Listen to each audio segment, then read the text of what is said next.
Hey everybody, my name is April and I'm our kids team leader here at Wellspring. I want you to know that your faithful giving makes it possible for us to create irresistible environments for our kids from week to week. Our team is intentional about making a lasting impression of God in the hearts of kids through fun, engaging activities and lessons. Your gifts help provide the resources to make that possible. And the result of that is life change. We are seeing more and more kids who are excited about coming to church and learning about God. Not only that, we're seeing kids who are choosing at a young age to give their lives to Jesus.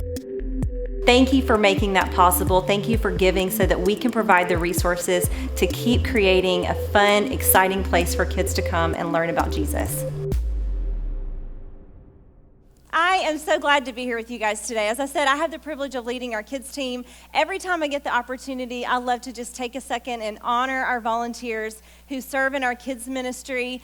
They are my circle. They are my people. I love them so much. When you go pick up your kids today, would you just take a second and appreciate them and let them know how grateful you are for what they do to make it possible for you to be in here every week, just refreshing and refueling for your week.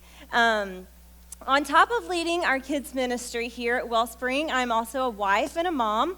I'm married to Eric, who is our connections pastor and our student leader here, and together we have 3 children, so our life is very full. You could say that we are #blessed. So one of my main responsibilities in our house, like a lot of you parents, is to plan and prepare meals, which means with 3 children in our house, I spend a ton of time at the grocery store. And I have noticed something about the grocery store in the last, I would say, couple of years. I don't know if you've realized this, but the grocery store has become like a place of judgment. It really has. Early on in our marriage, Eric used to hate going to the grocery store. He didn't want people to see what he was buying. I don't know if he thought like buying deodorant and a loaf of bread was like something to be ashamed of. But I've kind of come over to his side of the fence now because people have become so concerned with what other people are eating and what kind of products everybody else is buying that when you go to the grocery store, it's like walking into the lion's den. I don't know if you guys know this, but it's true. For me, going to the grocery store usually involves taking our 3 kids with me, and I do pretty well saying no up until a certain point. Now, I shop at the grocery store. I start in the produce section. For some of y'all, you're going to hate the way I shop, and it's going to be backwards. But I start in the produce section. We get the fruits and the veggies. We move on to the meats. We're doing good. We get our meats. Move on to the dairy section. We get our dairy, milk, cheese, etc. And then we get to the middle aisles. And this is where it all starts to go downhill. The cereal aisle. Are you with me? The cereal aisle. They start arguing. I'm starting to lose it at this point, too, by the way. And they start arguing over Cinnamon Toast Crunch or Fruit Loops. And sometimes it's Lucky Charms. And at this point, because I'm starting to lose my mind and I just want to be done, I will say, shh, you can have the Cinnamon Toast Crunch and the Fruit Loops. But for heaven's sake, keep your voice down. If anybody sees us buying that, they're going to think I'm poisoning you. Put it under that bag of broccoli and the pack of organic chicken and keep it down. Seriously. And then we move on. They want Pop-Tarts. Fine, but keep your voice down. Hide it under the organic milk. And that's the way it goes for the rest of the trip until we finally make it to the checkout line. And I start unloading the cart. We've got broccoli. We've got asparagus. We've got organic chicken, organic milk, farm fresh, never fed antibiotics, omega-3 eggs, and we've got Greek yogurt. And then we have Cinnamon Toast Crunch, Fruit Loops, Pop-Tarts, Debbie Cakes, Cheetos, Fritos, quart of ice cream, 2 frozen pizzas, and a Coca-Cola Classic for me. Because I earned it. Yeah, that's right. Moms, you always get a treat at the end of the grocery store trip, by the way. If you didn't know that, you do. So start giving yourself a reward at the end of the grocery store trip. But then I turn around, and there's a woman behind me with a shopping basket, just a shopping basket. And in her basket is a box of quinoa, a bag of kale, and 2 tomatoes. And that is when I know that I have failed as a mother. I have loaded up my cart full of junk food, and I have failed as a mother. And then the other day, I was in Target, and I just had my one little 6-year-old, sweet, darling little Emily with me. And we're shopping, we're doing our thing in Target, and all of a sudden there's this blood-curdling scream coming from a few aisles over. And I know immediately it is the sound of a toddler tantrum. It is so loud, it stops me in my tracks. And I think, oh my gosh, I'm so glad that's not my kid. And I keep going, we're shopping, we're doing our thing. We get to the other side of the store. The child is still screaming as loud as can be. It can be heard all over the store. Some of you are looking at each other thinking, was it me? It probably wasn't you. Probably wasn't. But all I'm thinking is, I would never let my child act like that in Target. I would never allow my child to act like that. I would take her to the car. And I'm looking at sweet little Emily, and she's just being so patient and so good. And that is when I know that I am winning as a mom. Have you been there? You probably have. Either you've been the shopper loading up your grocery cart full of junk food and just praying you don't see somebody you know, or you've been the person in the store thinking, why can't that parent just make their child behave so the rest of us can shop in peace? You know, or maybe it's not kids or food that you're comparing yourself against in the store, but at the root of all of that, when you're either feeling like, I am such a loser, I'm just loading up my shopping cart full of junk food, or I am doing so good and my kid is behaving, at the root of all of that is comparison. It's comparison. And whether it's food or kids or whatever it is, you are probably sizing yourself up against other people in some way or another. Maybe it's the size of house that you live in, or what kind of car you drive. Maybe it's the title on your business card or the number in your bank account. Maybe it's your physical appearance, or maybe you're comparing your athletic ability or your academic track, your social media followers. Whatever it is, you're probably sizing yourself up against other people in some way or another. It is the game of comparison that we all fall prey to. And it's exactly what I want to talk to you about today. And I know that some of you may have heard a message or somebody preach about comparison before. And I also know that you shouldn't be comparing yourself to other people. We would all readily admit that no good can come of it, but yet we do it all the time. Have you ever stopped to think that when you are comparing yourself with other people, it has absolutely no value in your life whatsoever? No good can come from it, and it makes no difference in your life.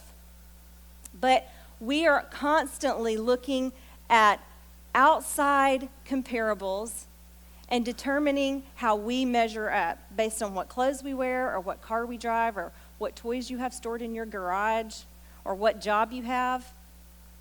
And what we're saying is that our self-worth is determined by our net worth. And it's simply not true, and you know it's not true. When we were in the It's About Time series a few weeks ago, Trey talked about how our culture has taught us that busy is better, and that we've bought into the lie that busy is better. And he likened it to a game of high-stakes poker. It was hilarious. I don't know if you guys heard it. But he said we're always trying to one-up each other to see who is the busiest. But I think we're not just comparing who is the busiest. We're also comparing who is the best. Who is the most important?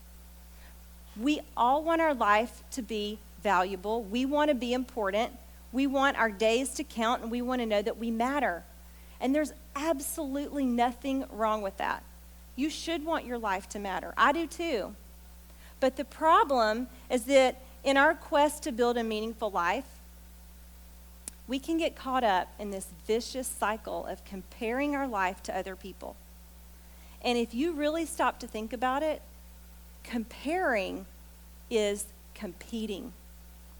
Comparing is competing. That's what it is. We're looking to see who is winning at life and who is losing. Am I winning at life? Am I losing? And who is looking to see if I'm winning or losing? Who's looking to see if I'm winning or if I'm losing? And the truth is, there is no win in comparison, because when you are competing with other people, you will always develop a complex. You will either develop an inferiority complex or a superiority complex. Both are wrong. Let me explain what I mean. If you have an inferiority complex, you're saying, I'm not good enough. I'm not thin enough. I don't make enough money. I'm never going to have that job. I'm not skilled enough to be hired in that. I'm not skilled enough to be on that team. I'll never have that happy of a marriage, or I'll never get married. If you have an inferiority complex, you're saying, I'm not enough. And it causes us to dislike ourselves. The inferiority complex causes us to dislike ourselves. And you may say, well, how is that wrong? If I dislike myself, I'm not hurting anybody but me. But God says that you are a masterpiece, that you are wonderfully made. So when you look in the mirror and you say, I'm not enough, you are rejecting the very creation of God. And then there's the superiority complex. The superiority complex says, I'm better than you. I've got my life together. Why can't you? I've got my child behaving. Why can't you make your child behave? If you were more disciplined, you could lose weight like I did. If you worked harder, you could get into the school that you wanted. The superiority complex says, if you were more responsible, you wouldn't be in that financial situation. That's the superiority complex. And what it does is it points the finger and it blows up our pride, and ultimately it causes us to dislike others. The inferiority complex causes us to dislike others. The inferiority complex causes us to dislike ourselves. And both of those are stemming from our constant competing at life with other people. So how do we stop competing and comparing our life with other people when we know it's wrong? We've already said we know we shouldn't do it. It's foolishness. So how do we stop? I want to take you today to a passage of Scripture that has really helped me with this in my life in the last few years. And I think it will help you too. And even if you don't really know what you believe about the Bible, or if you're not sure you believe anything about the Bible, I want to encourage you to lean in today and to stay with me, because the principles that we're going to talk about this morning can still help you, even if you're not sure if you believe the Bible or not. So we're going to look at the book of John, the Gospel of John. If you have your Bibles, you can turn there or find it on your phone. The scriptures will be up here on the screen. But I want to set it up for you a little bit. The book of John is written by one of Jesus' disciples, John. But the story that we're going to talk about today is about a man named Peter. And he was also one of Jesus' disciples. Peter was actually a fisherman, and he left his fishing boats and his fishing nets to go and follow Jesus full time. And Peter and John became two of Jesus' closest disciples. They were on the inner circle. This is the same Peter, if you're familiar with the story, that walked on water with Jesus and that later denied 3 times that he even knew Jesus. So if you know those stories, this is the same guy that we're talking about today. And I also want you to know that after Jesus' death and resurrection, he sometimes would make appearances to his disciples. And that's what's happening in this story that we're going to look at today. The disciples have been out on the water. They've been fishing all night long. And early in the morning, Jesus appeared to them on the beach, and they've gone ashore to have breakfast with him. So just as they're finishing up breakfast, and maybe some of the other disciples are talking and laughing around the campfire, Jesus pulls Peter aside, and he kind of has this little heart-to-heart, one-on-one conversation with Peter. So let's look at what he says. It says, after breakfast, Jesus asked Simon Peter, "Simon, son of John, do you love me more than these?" "Yes, Lord," Peter replied. "You know that I love you." "Then feed my lambs," Jesus told him. Jesus repeated the question, "Simon, son of John, do you love me?" "Yes, Lord," Peter said. "You know I love you." Then take care of my sheep, Jesus said. A third time he asked Simon, son of John, do you love me? Peter was hurt that Jesus asked the question a third time. He said, Lord, you know everything. You know that I love you. Jesus said, then feed my sheep. So Jesus asked Peter 3 times, do you love me? But I want to point out what Jesus says the very first time. He says, Simon, can we go back to verse 15? He says, do you love me more than these? Do you love me more than these? I think that Jesus is wanting Peter to have a little soul-searching moment. He's wanting him to consider where his priorities really lie. He's saying, am I really the most important thing to you, Peter? You know, the people in our life who are the closest to us are the opinions who should matter the most to us, right? And Jesus is wanting Peter to figure out, am I really the one who matters the most? And when Peter's certain that he is, he says 3 times, Lord, you know that I love you. Then Jesus says, feed my sheep. In other words, take care of my people. Take care of people. Love me and love people. Have compassion on them and connect with them. Here's what I'm getting at. We've already said that comparing is competing. That comparing is competing. If we are constantly competing at life with other people, we can't possibly be connecting with them the way that Jesus is telling Peter to here in this moment. Competition blocks compassion and connection.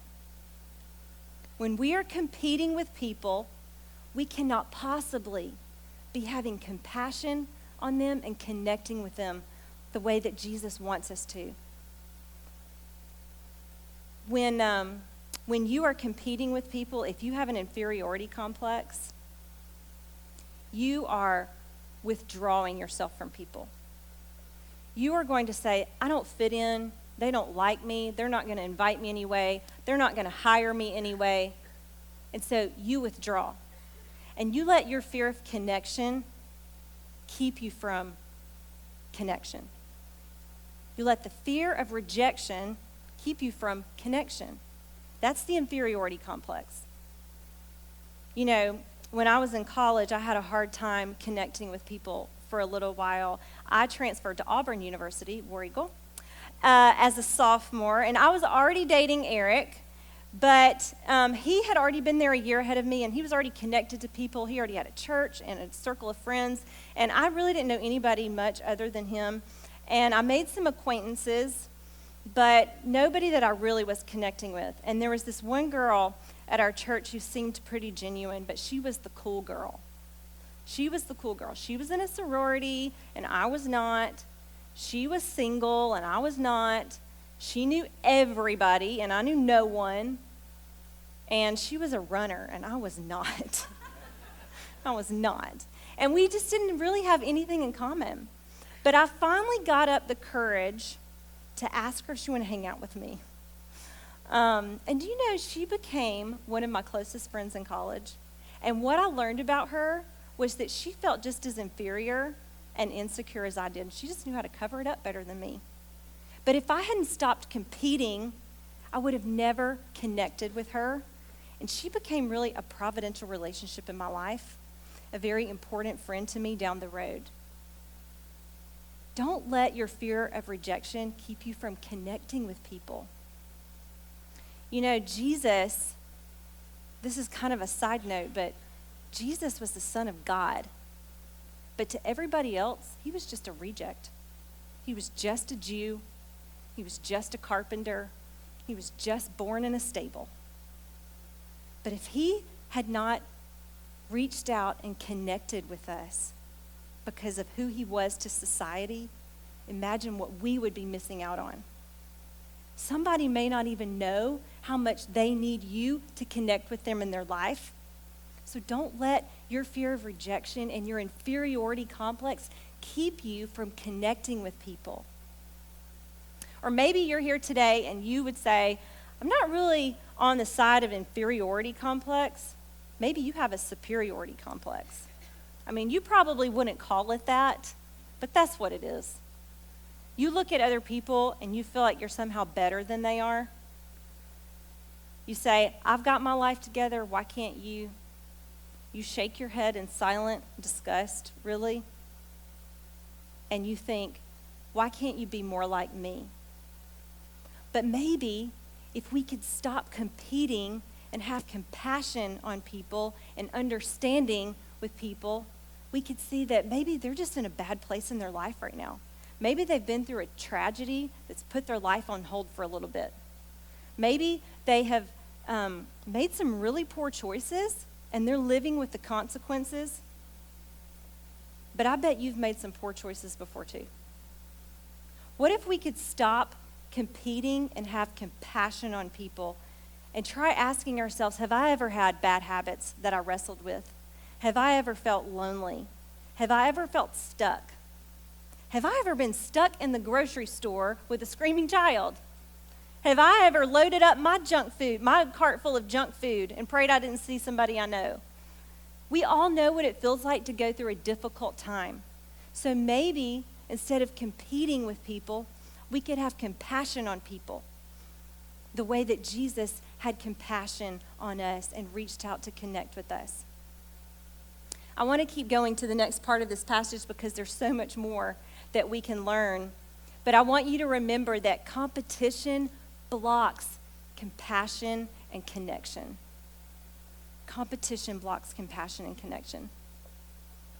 So Jesus has just had this moment with Peter where he's telling Peter, go love people, take care of people, and Peter is fired up. He's ready to go. He knows what his role is. And then look at what happens. It says, Peter turned around and saw behind them the disciple Jesus loved, the one who had leaned over to Jesus during supper and asked, Lord, who will betray you? Peter asked Jesus, what about him, Lord? Jesus replied, if I want him to remain alive until I return, what is that to you? As for you, follow me. So let me explain a little bit and clarify what's happening. The disciple that Peter turned around and saw was John. Remember the one who's writing this? I love that John was clear to point out that he was the disciple Jesus loved. He wanted to make sure that he got that in there for the next several thousand years so we would all know he was the one Jesus really loved. I think maybe John and Peter had an ongoing rivalry because they were Jesus' two closest disciples. You know, you can almost hear them saying, he's my best friend. No, he's my best friend. No, he's my best friend. And there's a story a few chapters before this where John and Peter are racing to the empty tomb. And John is clear to point out not only, again, that he's the one that Jesus really loved, but that he beat Peter in a foot race and was first on the scene at the empty tomb. So they must have been like brothers, always competing, always trying to one-up each other. And maybe that's why when Peter turned around and he saw John, the first thought he had was, what about him? Look, he says, Peter asked Jesus, what about him, Lord? He's just had this moment where he knows what his role is and he's ready to go and do it. And then in a split second, he gets distracted when he sees John.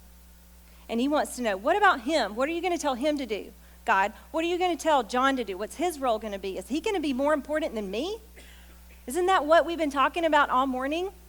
That we know we shouldn't be competing, but we turn around and we look at other people and we get distracted, just like that. Just like that, we forget. And that's what's happening to Peter here in this moment. And so I want to take a look in the next few moments at how Jesus responds to Peter, because I think that it will help give us some keys to conquering that comparison in our life. I want to look and just give you 3 quick ways that we can conquer comparison. So if you're a note taker, you're going to want to write these down and reference them later. So look at verse 21, verse 22, right? 21. The first thing that Jesus says to Peter after he says, what about him, Lord, is, if I want him to. If I want him to. Some versions of this say, if it is my will. I think that Jesus is trying to remind Peter that he is in charge. That he is in charge. If we're going to conquer comparison in our life, It's going to require some faith. We're going to have to choose to trust. That's the very first thing to conquering comparison in our life is we're going to have to choose to trust. You know, even if you know that God is the master creator of the universe, it's easy to forget. We sometimes live like we know what's best and that our plan is what's going to work. We're not even concerned with what God's plan is because we have a plan of our own. And I think about it kind of like a kid at the dinner table whose parents have made and created this wonderful meal for them. And they're telling them it's healthy, it's good for you. And the kid just looks at the food and crosses his arms and says, I don't want that. I think that's what we do to God sometimes. I think God is saying, if this is what I want for you, then trust that it's what's best for you. But we just look at it and say, I don't want that. I don't want to be single. I want to be married. I don't want to live here. I want to live there. I don't want this job. I want that job. I don't want this talent. I want that talent. If we're going to conquer comparison in our life, we're going to have to choose to trust that if it's what God wants, it's what's best for us. If it's what God wants, it's what's best. And then the next thing, the next key to conquering comparison is fix your focus. Fix your focus. Jesus said, if I want him to remain alive until I return, what is that to you? I love this. It's like Jesus saying, hey, Peter, I love you, but what's it to you? It's really none of your business. It's really none of your business. We already said earlier that when we are competing against people, when we're comparing our life to other people, what difference does it really make in our life? And that's what Jesus is saying to Peter here. He's saying, what is that to you? What is that to you? We're not here to compete with people. We're here to connect with people. We're not here to compete. We're here to connect. It's not my job to be concerned with what everyone else is doing. It is my job to do the assignment given to me and to do it to the very best of my ability. I want to show you a verse from Galatians where Paul talks about this very thing. And he says, pay careful attention to your own work, for then you will get the satisfaction of a job well done. And you won't need to compare yourself to anyone else.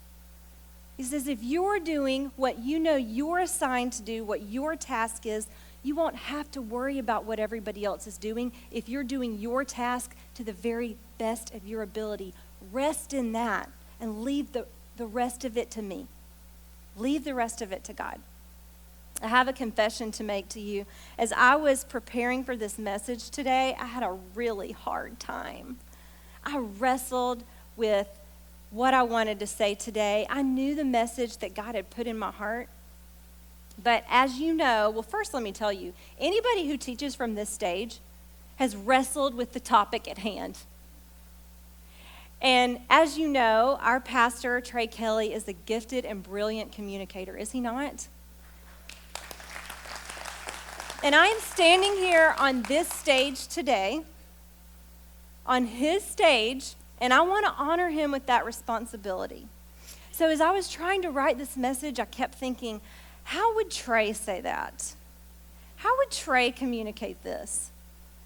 And I was struggling. And finally I heard God say, April, you're not Trey. You're not Trey. This is a message I've given to you. Stop worrying about how Trey would say it and use the voice that I've given to you.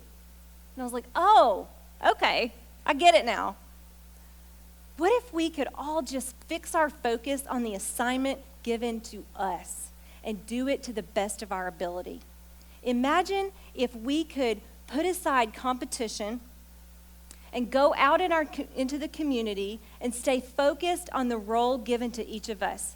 What if you went into the halls of your school or to your desk at the bank or to the mechanic shop where you work or to the waiting rooms in doctor's offices or even to your own home, to your own kitchen table and said, I'm going to put aside competition and embrace connection. I'm going to stop striving so hard for what I think makes me valuable, and I'm going to embrace the value of what Christ is building in me. If we could just fix our focus on our own role and our own assignment, we would be unstoppable. We could do so much more, and you know what? We could do so much more for God's kingdom if we would all just fix our focus on our own role. If we want to conquer comparison in our life, we need to choose to trust, and we need to fix our focus on what God has assigned to each and every one of us. And then the very last thing that I want to tell you, if you want to conquer comparison in your life, you need to hear it again. You need to hear it again. We do not hear something one time and get it. If that were the case, I would not have backpacks and sneakers laying all over the floor of my house every single day after school. No, we need to hear something over and over and over again before we ever start to change our behavior. It's how I knew that even if you've heard a message on comparison before, you needed to hear it again. Jesus says to Peter at the end of verse 19, follow me. And then Peter gets so distracted because he turns around and he sees John. And he starts comparing and he starts competing and wondering about what John's going to do. And he needs to hear it again. So Jesus says to him, as for you, you follow me. You follow me. If we're going to conquer comparison in our life, we are going to have to continually hear from God. We need to connect with people, but we need to connect with the holy God who loves us. And we need to spend time at his feet hearing who he says we are and how valuable we are to him. In This Is Us, back in September, Trey talked about the 5 faith catalysts. And 2 of those were practical teaching and private discipline. Practical teaching is this right now, what you're hearing right now. Teaching that helps you apply the Bible to your life and live out your faith. When you're here hearing practical teaching, you're going to be told and reminded to follow God, to stay fixed on what you have been assigned to do. This is what you need to do to help you overcome comparison in your life.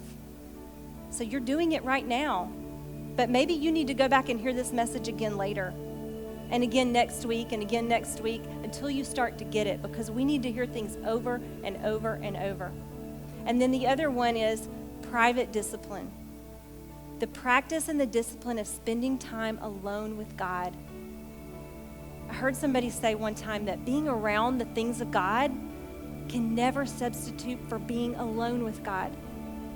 We need to hear him speaking his truth over our life every day, daily. You need to hear who he says you are. You need to hear how valuable you are to him. He loves you, every single one of you. He loves you so much. Listen to just a few of the things that God has to say about who you are. You are chosen. You are loved. You are a masterpiece.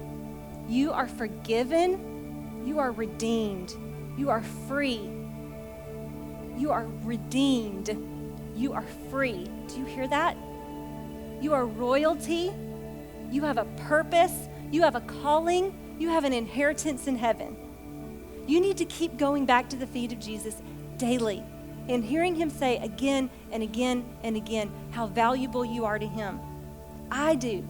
When I hear him whisper, follow me, and I hear him saying, you are loved, you are chosen, you are redeemed, you are forgiven, you are free, you are a masterpiece, you have a calling, you have a purpose, you are royalty, you have an inheritance in heaven.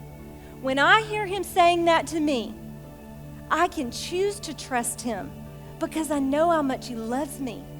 And I know that he has a purpose and a calling on my life. And it may not look like everybody else's. But I can be okay with that because I know how much he loves me.